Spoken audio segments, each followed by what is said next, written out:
Hey guys, showing you a really quick video today, a Dell Latitude 3550 series. We're going to show you how to get in here and access your hard drive, your RAM, and your battery.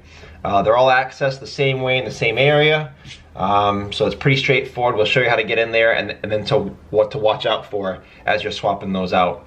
As always, check out down below the frequently asked questions in the description. That'll save you some time if you have any questions, if you get lost. If I see you asking questions over and over again, I put it in there. If you don't see a question, feel free to leave a comment. I try to get back to you at least a couple times a day on those comments. So first thing you want to do is flip this computer over.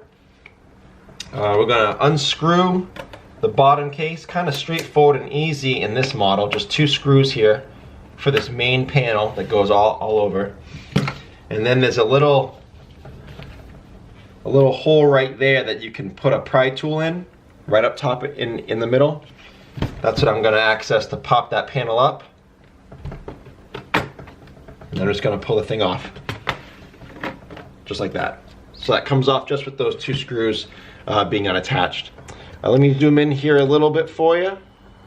I'll show you where all the components are that we're working with. So this is your battery right here. This is your hard drive. And it's got 2 RAM slots here, so you can access these pretty easily. Also your Wi-Fi card there if you need to access that, and your fan, part of the heat sink assembly if you want to blow that out or clean that out. So everything's pretty easily accessed here. It's kind of a nice way to access the inside of your computer. So to get your battery out, which is typically the first thing you want to do in any computer repair, we want to get power out of this computer so we're not messing anything up. So it's got screws along the outside of it. I try to keep my screws separate from each other. Battery screws together, hard drive screws together. Not all of them are the same size or the same length. So just keep that in mind as you're taking out your components. So I just undid 4 screws. Looks like that's all I got. Then there's this little black tab right here. I'm going to pull that up, and that battery just comes right up like that. So if you're looking for a replacement for this, these are the specs over here that you would be looking at. It's a Dell battery, if you're looking for an OEM genuine battery. 43 watt, 11.1 volt. And then if you're looking for the Dell part number, that's on the sticker down here. If you look at any Dell part number, you'll hopefully see this. Let me point that out to you.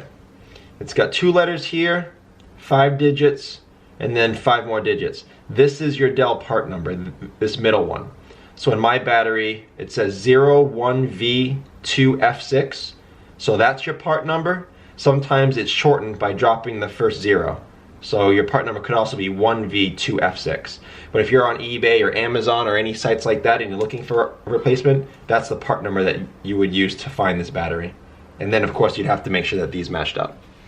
So that's the deal with your battery. And again, to put it in, you just slide it back in there. It plugs itself in, and then you'd rescrew it.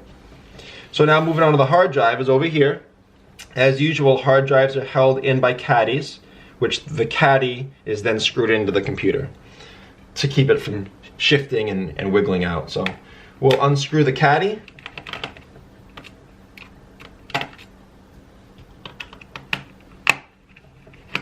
From the case. And again, they have this nice little convenient tab here. So just gonna pull that out, just like that. And now the hard drive is plugged into this cord that goes in there. So it's going to unplug that, and your hard drive is out. So this is a solid state drive. Thought it was a hard drive. It's obviously not. It's lighter, smaller. So in order to get this out, or your hard drive out, this now screws into the caddy by 2 screws on either side. So we'd unscrew it out like this. And again, these screws are not the same size as the other screws. Hard drive screws are different.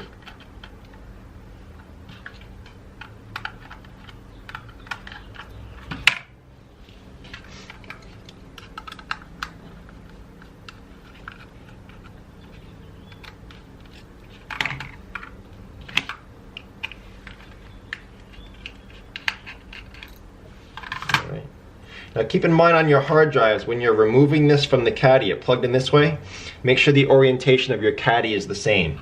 So take your hard drive or solid state drive out, but keep the caddy the right way.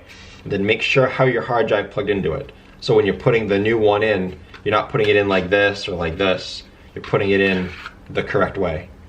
And then you would just use those same hard drive screws to screw your new one back in. Now hard drives, if you're looking for a replacement hard drive or solid state drive, you're looking for a couple main things. First of all, you're looking for, most laptops take a 2.5 inch hard drive. That's the size of the hard drive that fits into most of these laptops, 2.5 inch. You're also looking for a SATA connection, S-A-T-A. That's the name for this kind of connection. So as long as you got 2.5 inch usually, a SATA connection, you can get solid state hard drive, and you can get any size you want. So as long as those criteria are met. Feel free to check your computer specs to make sure of that size though, because not all computers are like that. And then you would just plug this back in with your cable, and then set it back down, screw in your caddy the way it was. Now lastly, moving on to your RAM, we'll zoom into the RAM a little bit more. So this has 2 RAM slots, again, like I mentioned. Currently only 1 slot is filled, but RAM is usually held in the same way. This is your RAM stick right there, and there's 2 metal pins on either side, or arms, that are spring-loaded, and they shut to hold your RAM in, and then they spring open to release your RAM. So what I'm going to do is I'm going to put my fingers on either side, and I'm going to slowly pull these apart, and the RAM stick should just pop up like that, and then you just pull it out like that. So just like a hard drive, as you notice, there's a long port and a short port, so that's got to be in there orientated the correct way. Like if you flip it over, you can't put it in this way. So in order to put it back, you just slide it into the port, get it in there secure and flush, and then press down, and each side snaps in. And the same would go for this one down here. Now if you want to know what to replace your RAM with, I always max out my RAM in any computer I have. It's fairly cheap to do, and it improves the performance of your computer a good amount. So if you want, like if this was my personal computer, I definitely wouldn't leave that empty. I'd get another RAM stick. I'd max out whatever this computer could do. And if you also want to know how to buy the right RAM, because not all RAM sticks will fit all laptop computers.